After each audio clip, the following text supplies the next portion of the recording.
Hi everyone, my name is Akwebi and welcome to another episode of US Immigration Unpacked with Fry. Today we're having an important and timely conversation around US travel restrictions, separating facts from fear. And joining me today is special guest Emma Shea, the co-founder of Immigrify. Emma brings deep insights into US immigration strategies and policies. And today we'll break down this topic down in simple, practical terms so you can play wisely. So let's get started, Mr. Emma. Welcome on the show.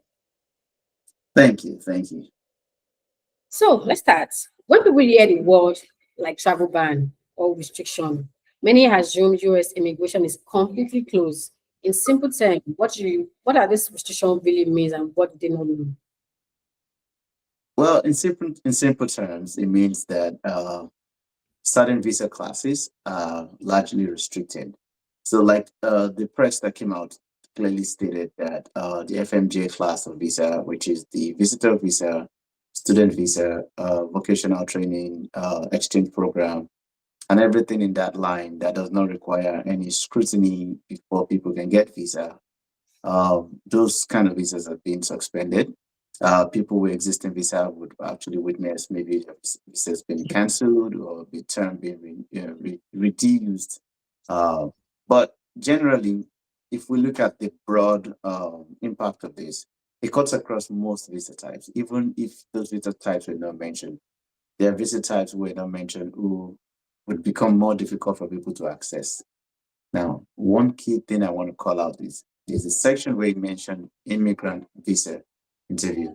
Now, if we look at the background of the issue is the United States government believes that the Nigerian government is not doing enough in terms of identity management so that they can verify people's real data, know someone's activity, know if they've been married before, or if they've not been married before, have they committed a crime, have they not committed a crime, have they Mm, been linked to any kind of terrorist activities or not? All those important information that is, really important to national security.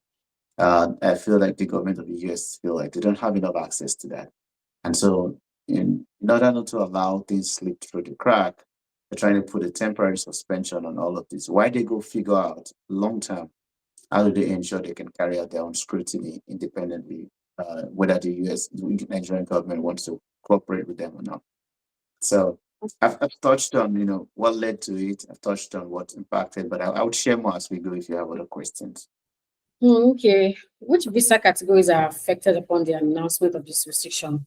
And why do short-term visas like tourist or student visa tend to face more scrutiny?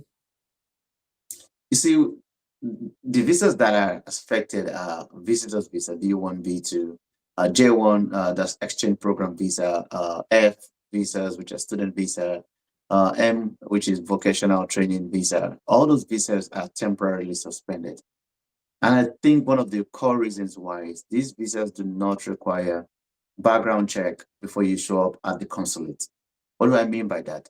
If you apply for a student visa, for instance, the school issued your I-20. The time you apply for your US visa interview, within that short time is when they have to carry out all the necessary checks, check your social media, check this, check that. And some of the checks are independent. They don't have government data to validate those checks against. So they're doing preliminary check. It means that they can miss a lot of things because there's no consistent, like deep background check to every applicant who comes. So this has left consulars with using their discretion to see who should be given a visa, who should not. So all of these visas kind of good. They escape all that scrutiny. Now, on the other side, visas like H-1B, O-1A, and other visas that goes to USCIS, which is the US Immigration Service first before they get to go to the consulate, goes through extensive research, background check, and all of that. So the visas that are impacted are visas that does not require that USCIS processing because that's another layer of security that the government has put in place that is not available to those visas. So visitors visa, student visa, vocational visa, an exchange program is temporarily suspended. While if we look at immigrant, yes, immigrant visas also are temporarily suspended. However, the difference with that is if you're still able to file your case with USCIS. The consulate conducting interviews and issuing visa is what is temporarily suspended until they come out with a proper way to validate people's identity before they know so they're sure who they're letting through their gates coming into the US. That's interesting. So that, let's say, because they could not validate some details on time, that was one of the restriction. So do we know how long this is going to go for?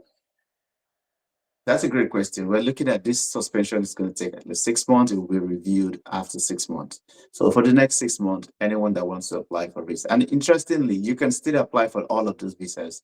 It's just that you would have to prove beyond reasonable doubt why you should be issued those visas.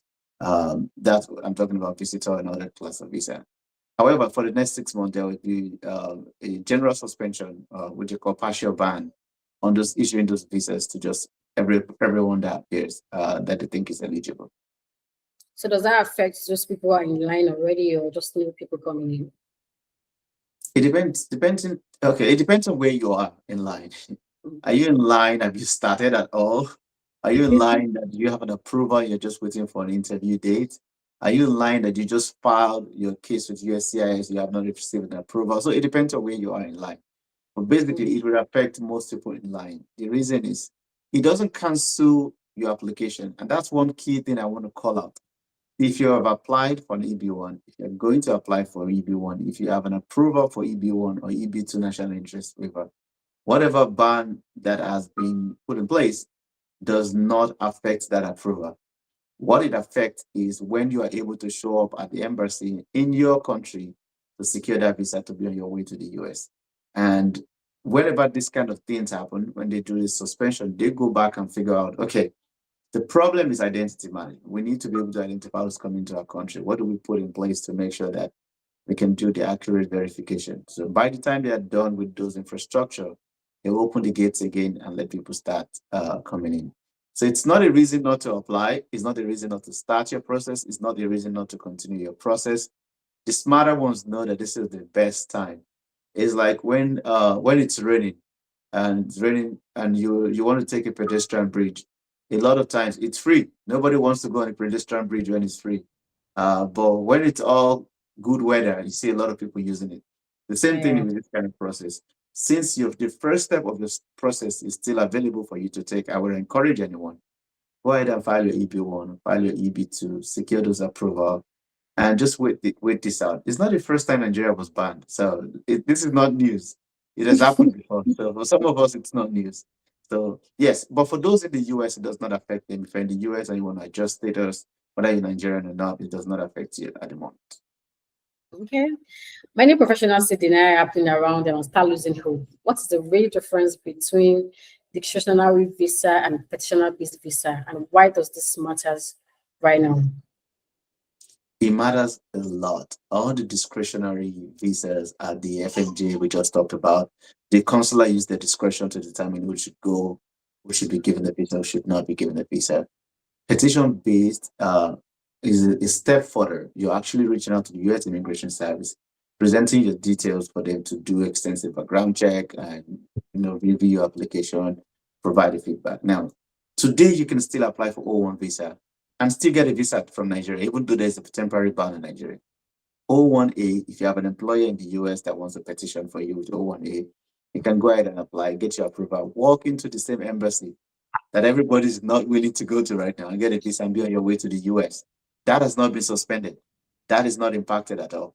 So all the petition-based visa routes are still very open to everyone that wants to take advantage of it, because that goes through 2 layers of scrutiny. First layer of scrutiny is you go through USCIS when they're done and they approve you. The second layer of scrutiny is you show up at the consulate for an interview. So they have 2-factor authentication. So that's still on right now. So that's the difference. And the risk for discretionary based is higher for the US government, just looking at the decision they took. And they want to make sure that whoever is coming to the country is coming to add value to the country and not bring problems to the country. That's interesting. So what mindsets should people adopt today if they are planning to relocate to the region, considering the fact that policies are changing and increasing scrutiny? I would say don't hear the sound of thunder and shut down your business because it's thundering. You don't even know if it's going to Yeah, rain. you talk about that. A lot of news are going on social media right now. Everybody's panicking and just everybody has news, something to say about it. Once it thunders, it's not every time that it thunders that it rains. So hearing thunder and shutting down your business, what if it doesn't rain? So it's not time to avoid it. It's time to look for facts and the path that works for you and just go through that path. That's what I tell them. I used to tell people this. I immigrated to the US during Trump first presidency, and it was the best time to come to the US because nobody was interested. So, but some of us were interested, and the path was simpler. I got my green card faster. Everything was a lot smoother. So it is not time for you to avoid it. It is time to look for facts and design a path for you to go through. That's interesting. So we should still keep our hope high, even though there's a lot of news going around, flying restriction and all. We can still do it. Absolutely. I mean, if they wanted to ban Nigeria fully, they could have. But for economic value, they see that for employer-based petition, they should still let people in. And that's why H-1B is exempted, O-1A is exempted, L-1P, meaning people who are artists that want to go to the US and perform, they can still do that today. They're not even impacted. So I would say keep up high, but most importantly, take steps. That's what I always tell people. Just take steps. Take steps.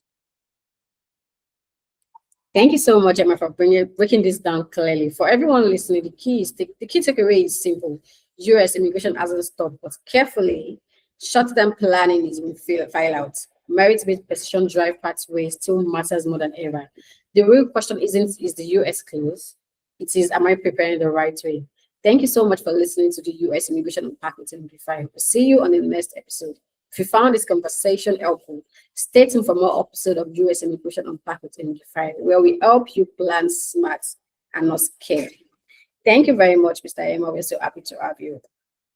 Thank you so much. Bye. Bye.